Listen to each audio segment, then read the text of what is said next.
نحمده ونصلي على رسول الكريم ونشهد أن لا إله إلا الله وحده لا شريك له ونشهد أن محمدا عبده ورسوله ربي اشرح لي صدري ويسر لي أمري واحلل عقدة من لساني يفقهوا قولي.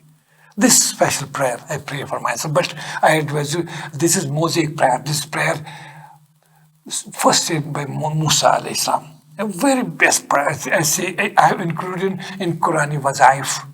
So I request you should make this supplication to Allah always. Rabbi shrah li sadri.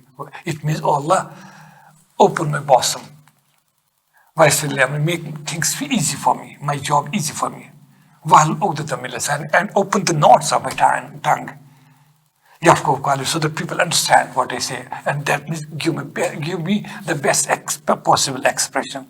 This is prayer I will read in chapter Taha, this Quranic chapter, when Musa was chosen as prophet. He prayed like this, oh Allah, now you have chosen me as a prophet. I seek this prayer, I seek this help from you, Allah, and it was granted. Inshallah, Allah will grant the same for us too. Today we continue our class under the auspices of Adult Quranic Education Program. We are reading, inshallah, reciting and trying to understand few verses from chapter Al-Baqarah, Surah Al-Baqarah, starting from verse number 204. Hajj is complete now. Now we are starting another topic. A'udhu billahi minash shaitanir rajim. Bismillahir rahmanir rahim. In the name of Allah, the most compassionate, the most merciful. وَمِنَ النَّاسِ, and of the people, there's one, مَنْ يُعْجِبْكَ قَوْلُهُ فِي الْحَيَاةِ الدُّنْيَا, whose speech may please or dazzle you in the matters of the world, in worldly matters. وَهُوَ عَلَى ذُو الْخِصَامِ, whereas he is your fierce opponent. وَإِذَا تَوَلَّى, and when he goes back, سَعَى فِي الْأَرْضِ, he strives فِي الْأَرْضِ لِيُصْلِحَ فِيهَا, to spread corruption and mischief in the world. وَيُهْلِكَ الْحَرْثَ وَالنَّسْلَ, and he strives for the destruction of crops and populations. وَاللَّهُ لَا يُحِبُّ الْفَسَادَ, whereas Allah doesn't love or doesn't like corruption. وَإِذَا قِيلَ لَهُ اتَّقِ اللَّهَ, when it is said to him, you fear Allah, أَخَذَتْهُ الْعِزَّةُ بِالْإِثْمِ, but his pride takes over him with sin. فَحَسْبُهُ جَهَنَّمُ, hell is sufficient for him. وَلَبِّئْسَ الْمِهَادُ, which is the worst place to dwell. وَمِنَ النَّاسِ, but of the people there is one, مَنْ يَشْرِي نَفْسَهُ ابْتِغَاءَ مَرْضَاتِ اللَّهِ, who sells himself just to seek pleasure of Allah.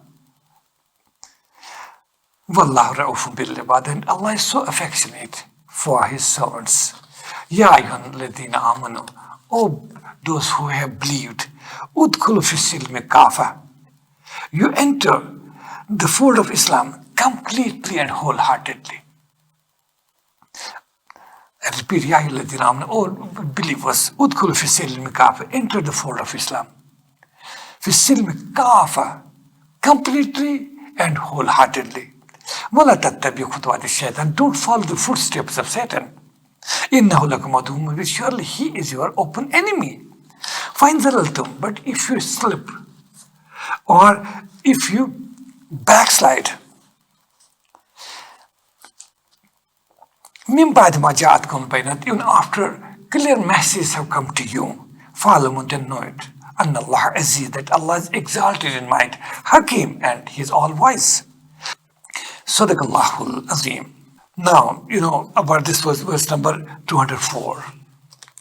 It's two classes of people have been discussed.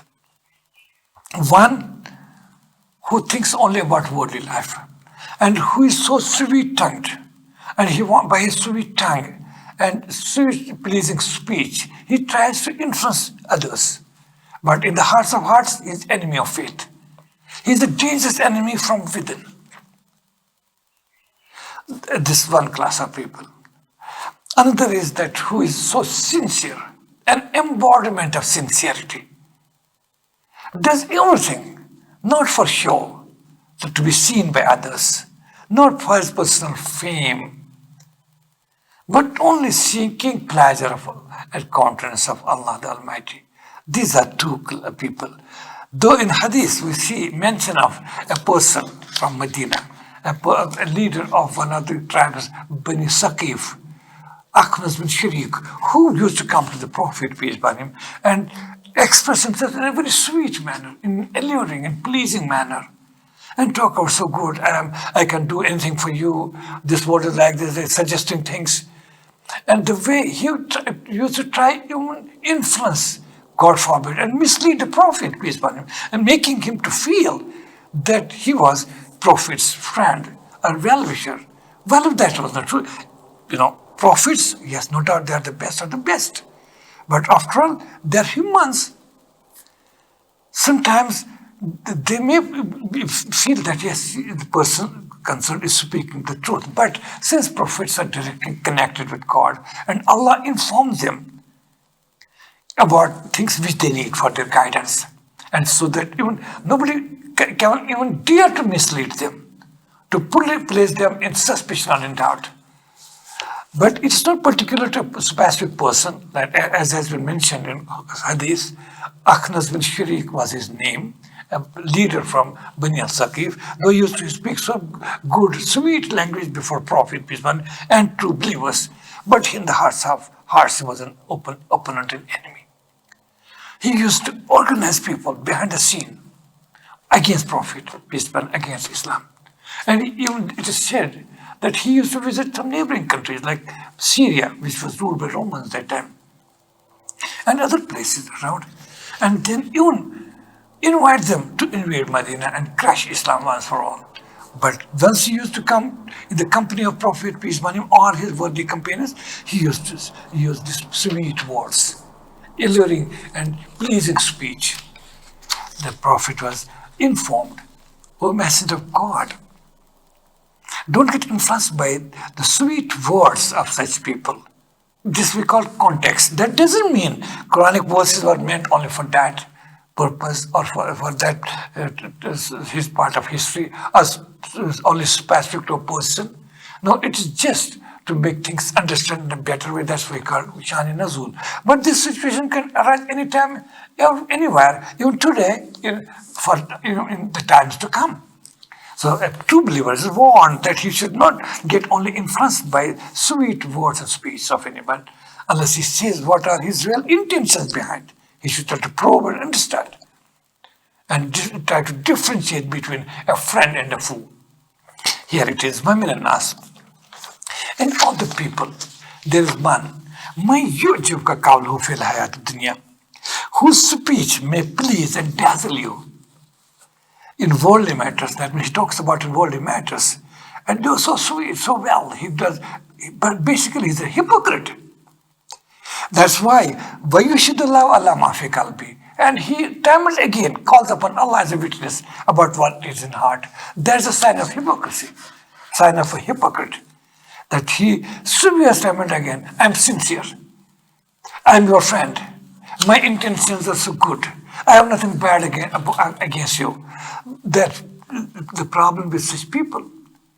That's why in Hadith, different characteristic features of a munafiq or a hypocrite, among other characters, one character, that he time and again swears in God. Swears, by God I am right. I bear witness that what I'm saying, that is truth. A true believer, a person who is confident, he need not to go swear, because he knows what I'm saying, this is truth. Why should he try to overemphasize it? A person who starts swearing again and again, that means you can easily understand. He is trying to emphasize upon you and make you feel that he is your well-wisher, and he wants tries to emphasize by swearing it time and again to present himself as a well-wisher before you. That means he cannot be a true person. That's why in Hadith, one of the characteristic features of hypocrite or a munafiq is that he swears. It's unfortunate today, though swearing is not recommended in Islam, but it has been downgraded. It has been in a way condemned that we should not unnecessarily swear. Even if a person has to swear, it's in extraordinary circumstances when there is no option but to swear. In rare circumstances, that's why a true believer doesn't swear time and again. It's a sign of a munafiq. And of the people there is one, whose speech dazzles you, pleases you in worldly matters. And he calls upon Allah as witness in muafiqal what is in his heart. He swears for sincerity, for that he's speaking the truth. But he is an fierce enemies. That's why when he turns away, he goes back from your company. He strives to spread corruption and mischief. Corruption means mischief in this world. He tries to spread corruption. Because he's a corrupter, he's a hypocrite, he's an enemy from within. He'll try to do it. And he creates the circumstances which may ultimately result in chaos and confusion deep in the ranks and files of Muslims, and which ultimately results in the destruction of crops and population, whether animal population or human population, both. Nasr means both. Wallahu la yuhibbul fasad, whereas Allah doesn't allow mischief or corruption. And this is the person, when it is said to him, oh man, what is your problem? What are you doing? Fear God, but akazatul izzat bil ism, his pride and his arrogance keeps him well embedded in sin. That means he knows himself what he's talking about, what are his intentions in the heart, and what the sweet words he's uttering with his tongue. He knows well, but when he's asked, you are playing a dangerous game. You're a dangerous man, but his pride and his arrogance makes him to establish himself in sin, that he's not ready to accept it, and keeps on his mission of mischief and corruption. For him, hell is sufficient. Only hell can take care of him. Walabis al-mihad, which is the very wretched and the worst place to live in. That's the fire of hell. On the other hand, another class of people, a true believer, a sincere believer, and of the people, there's one who sells himself to seek pleasure and countenance of Allah. That means he is so sincere. He is an embodiment of sincerity. Whatever he does simply for the sake of Allah. If he helps somebody, he doesn't express his favors to him. He doesn't hurt his feelings by repeating by his gratitude, repeating his gratitude. I am doing this thing for you, and no, he feels pleasure if somebody accepts his help. He says, I am thankful to you that, oh my brother, you have been so kind to me, that you have given me an opportunity to help this in one way or the other. And similarly, if the such person is regular in his prayers, he does all the good in the world, but you will see humility in him. You will never feel even a minor sign of pride in him. But so much humiliation, that because he does everything just to seek pleasure of Allah. This class of people, that's a true believer, as well, others were like Abu Bakr, Umar, Ali, Uthman, and others. Of the people, there's one who sells himself seeking pleasure of Allah. Wallahu ra'ufun bil ibad. And Allah is so affectionate for such of his servants. So kind to them. He takes care of them because they do everything for him. And why should Allah take care of him, of such people? As Quran says, Fazkuruni azkurkum. Oh people, you remember me, I shall remember you, I shall take care of you. So why should Allah does it? Then the verse number 208. Ya ayyuhalladhina amanu. Oh those who have believed. Udkhulu fi silmi kafa. Enter the fold of Islam completely and wholeheartedly. That means entrance to Islam should be wholehearted. As we say in a common language, there's only two things, whether black or white. That means either you have to accept Islam and reject it. They say there's either black and white, there's no gray. There is something of white, something black, you mix up and make an amalgam of that. That is hypocrisy. We read this in the previous verse. Uttering faith by your tongues and having hatred, animosity, and hypocrisy in your heart, that's not faith. You have to be either on the right path or on the wrong, or either wrong. As Quran says, Allah has not given two hearts, has not placed two hearts in the chest of a person. There's only one heart. He can be either believer or disbeliever. Not believe, disbelieve, wandering between belief and disbelief. That's not the true picture of a perfect man. Forget about perfect believer. That's why Quran says once you enter, Quran says lays a basic foundation that la ikrah fi din. There is no compulsion in religion. Katabayna rushd min al-ghayy. This in this chapter itself, verse number 256. A path of error has been made distinct from path of piety. Now the choice is between with the human being, whether he accepts the right course or the wrong path. Right path for his success in this world and the next, and wrong path is path which leads to hell and utter humiliation and destruction. There's no compulsion. But once there's no compulsion, one thing which is generally misunderstood. Please take care of that. That's a very important point. I give just an example. If somebody doesn't pray, and it's a Muslim, he's a Muslim, professes Islam, or he doesn't fast, or does some immoral thing. And so there's other Muslim around, asks him, he reprimands him. Why are you doing this? You should not do this. And out of either innocence or ignorance, such person says, you need not interfere in the matters. Faith is a personal matter. I am also, don't feel that you are the best Muslim and I'm not. I too am a Muslim. You cannot force me to practice, you cannot force me to pray. You cannot force me to go for fasting. You cannot force me for this good. Because Quran said there is no compulsion in religion. How can you compel me? Apparently this argument seems sound, but it is baseless argument. I just try to illustrate it. Imagine, government makes an announcement, advertisement, that yes, we need soldiers in army, or police personnel in police force, or for that matter, any employment in a particular department. There is no compulsion. Nobody can force you that you have to join. You have to fill the form and get enrolled in army. Can you force you? No. But it doesn't advertisement, there's an option. And there are hundreds and thousands of people around, and out of them, some people fill the form and apply for the post, right? There's no compulsion in that. As far as that's right, okay.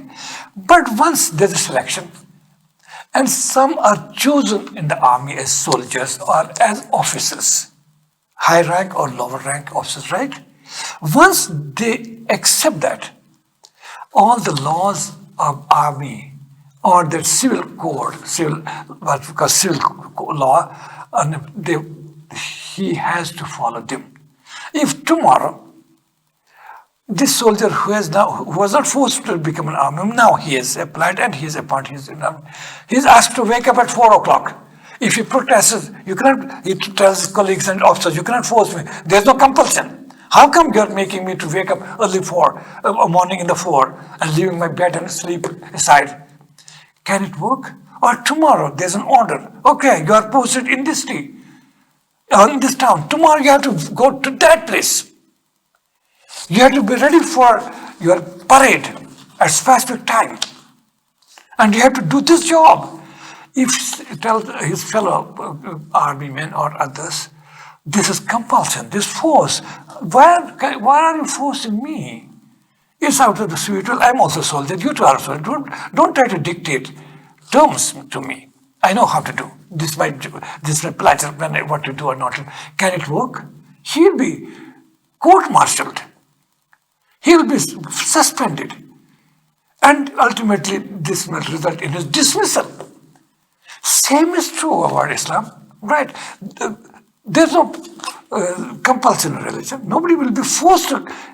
In fact, forcing a person to accept Islam as his religion is un-Islamic in itself.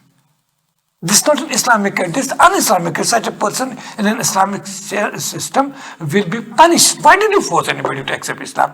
This option you have to offer. You have to propagate faith. You have to make others understand validity of Islamic values, the importance of revelation as the true guidance for mankind, and highlight the role of prophets and the last prophet Muhammad, peace be upon them all. You have to do this job. You have to do, but you can't force anybody. Okay, a person who calls himself Muslim now has entered the fold of Islam, whether by both as we are, or somebody enters the fold of Islam. Now, that means once he enters the fold of Islam, all the laws and regulations apply on him. If he doesn't pray, like that army man, can you say that I will not go to, if he is posted somewhere, he is transferred, I will not go, this compulsion? Similarly, if one doesn't pray, he'll be forced to. Why should, he'll be told, nobody forced you to become Muslim. You yourself adopted of your free will.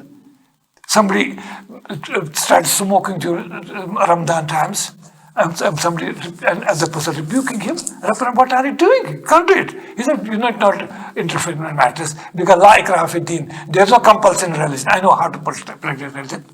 This is not going to work. Okay, this was just by the way, because we get generally confused in such matters. This was here also talks about, Ya ayyuhalladhina amanu, O believers, udkhulu fi silmi kafa. Enter the fold of Islam completely, totally, and wholeheartedly, not half-heartedly. Not your faith is not to be selective. You cannot have selective faith that whatever suits you, what's according to your convenience, you adopt that, and what goes against your desires, you reject that. That's not true. That's not faith. That is a sign of faithlessness. This is in fact hypocrisy. Because hypocrites usually adopt faith just for their benefits, and just to utter with their mouths or with their tongues. And they were selective. Where there were some benefits in some war, they would rush towards it. And they would feel, no, it's hard time. They would restrain themselves. You can't tell others like we people, you can't force me to do this. This is not faith. This is faithlessness. This is what this verse talks about. Ya ayyuhalladhina amanu, O those who have attained to faith, udkhulu fi silmi kafa, enter the fold of Islam completely and totally and wholeheartedly. Wala tattabi'u khutuwati shaitan, don't follow the footstep of Satan. That means after you attain faith, it is Satan who puts suspicion and doubts in your mind and makes you to deviate from that course and gives you arguments to argue against others, gives you words to argue. Like this, you can't force me, there's no compulsion, I know what is faith, you need not to dictate me. These are satanic impulses. Quran said, don't follow the footsteps of Satan, or he guides you towards immorality. He guides you towards faithlessness. Despite being Muslim, he makes path of corruption, whether it is moral corruption, financial corruption, or spiritual corruption. It makes it easy looking for you and alluring and pleasing for you, and you are trapped in those satanic impulses and simultaneously claiming to be Muslims. This is not faith. Quran says, don't follow the footsteps of Satan, the devil. Because he is your open enemy. He comes to you as your well-wisher. But try to understand and judge him. He cannot be your well-wisher. He cheated and deceived your father, Adam. How can he be your well-wisher? And he has vowed on that day, very day, that till doomsday, oh Allah, I shall mislead your servants. And he's misleading, but coming to you as a well-wisher. Don't fall in that satanic trap. فَإِنْ زَلَلْتُمْ, then Quran warns, فَإِنْ زَلَلْتُمْ, if you slip or backslide, after the true message, clear message have come to you, Fa'lamu, then know it. Allah is Aziz, that Allah is exalted in might.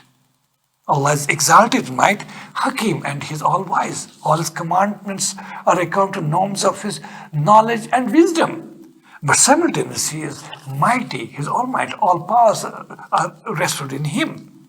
So take care of yourself. Don't backslide. Don't slip from the path of faith. It is Satan who is trying to trap you that way. Sadaqallahu al-Azim. وصدق رسوله النبي الكريم والحمد لله رب العالمين.